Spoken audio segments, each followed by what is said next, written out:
this is John Kvale of JK Financial, and this is June 2016 video review.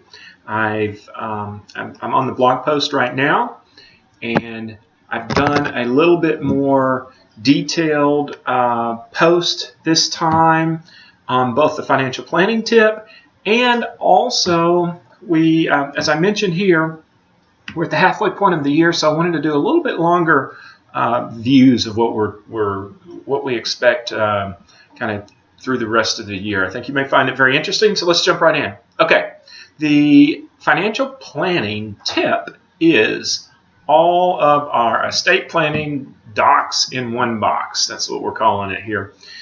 We really wanted a reference point for all of the various documents. I'll run through these really quick. And I recently had a conversation with someone. I realized I had gone deep into various different subjects, but not the complete estate planning docs. And as such, I did a two-part series. We've reviewed some of those before, but let's run through these real quick. So the first, these are the main estate planning documents. So this is a will. This is a power of attorney. I've got a small definition, and don't worry, I've got a link at the end of this to these the complete post. You have healthcare power of attorney, HIPAA, that is your health related information, living will, cease and desist, and do not resuscitate. Those are also important parts of our estate plan. Okay, now included in an estate plan often are trusts.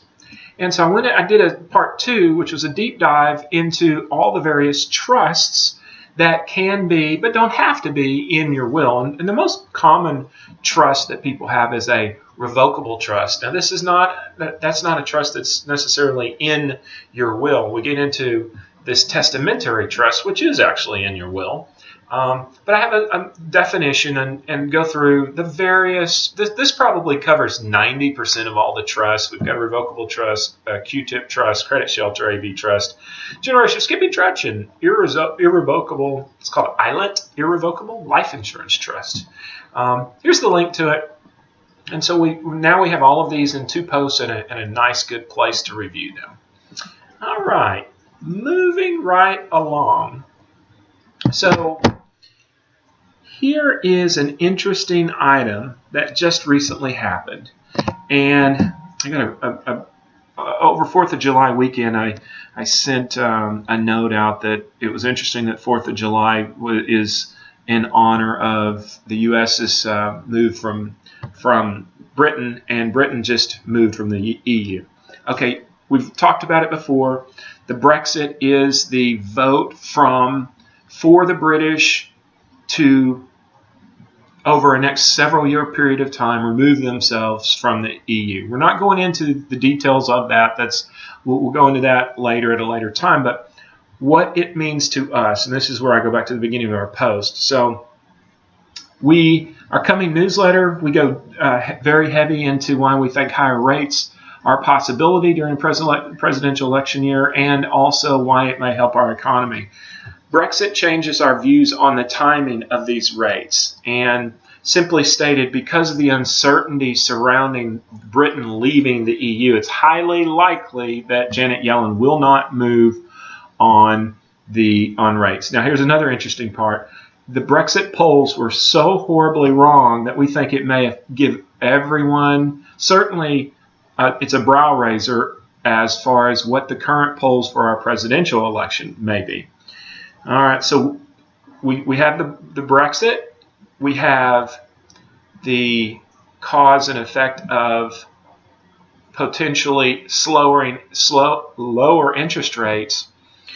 We think that because interest rates may stay lower and because of the Brexit, it's very likely that this will finally push through this high and break to a new high. Now, I talk about a bunny. Bunny is not a bull. A bunny is just a very, we may wander. It would surprise us if all of a sudden we just rocketed higher. But we do think that because interest rates are going to stay low now, again, we think long term higher rates are better. But for the shorter period of time, this may give us a little bit of a boost. Now, We talk about this frequently. Let's see if I can get this in there. Can't get it in there. We talk about this frequently. Currently, this is the PE ratio of the S&P 500. Its long-term average is 15. We're currently at almost 25. Yes, that's frothy, if not overpriced. I'm not going to go bubble. I mean, that's a bubble. Maybe 30s is a bubble, but we're not bubble, but we're certainly overpriced. And we can continue to get more overpriced. Another thing that I mentioned up here is that it wouldn't surprise us that because of the concerns that funds may move from international seas and come to the U.S., the U.S. may be the recipient of fresh capital. With the election in front of us, that will create some uncertainty. So that'll be a headwind to our thesis. But after basically, I said this in an earlier post, a bear, then a bull, and then some chopping around, we may in bunny-like fashion, and this is Brexit, by the way, in bunny-like fashion, we may end up having a better year than many thought, even though earnings are not planning on being that good. So that is our June review. We're smack dead in the middle of summer, and I hope your summer is going well. I thank you, as always, for listening and watching. Have an awesome day.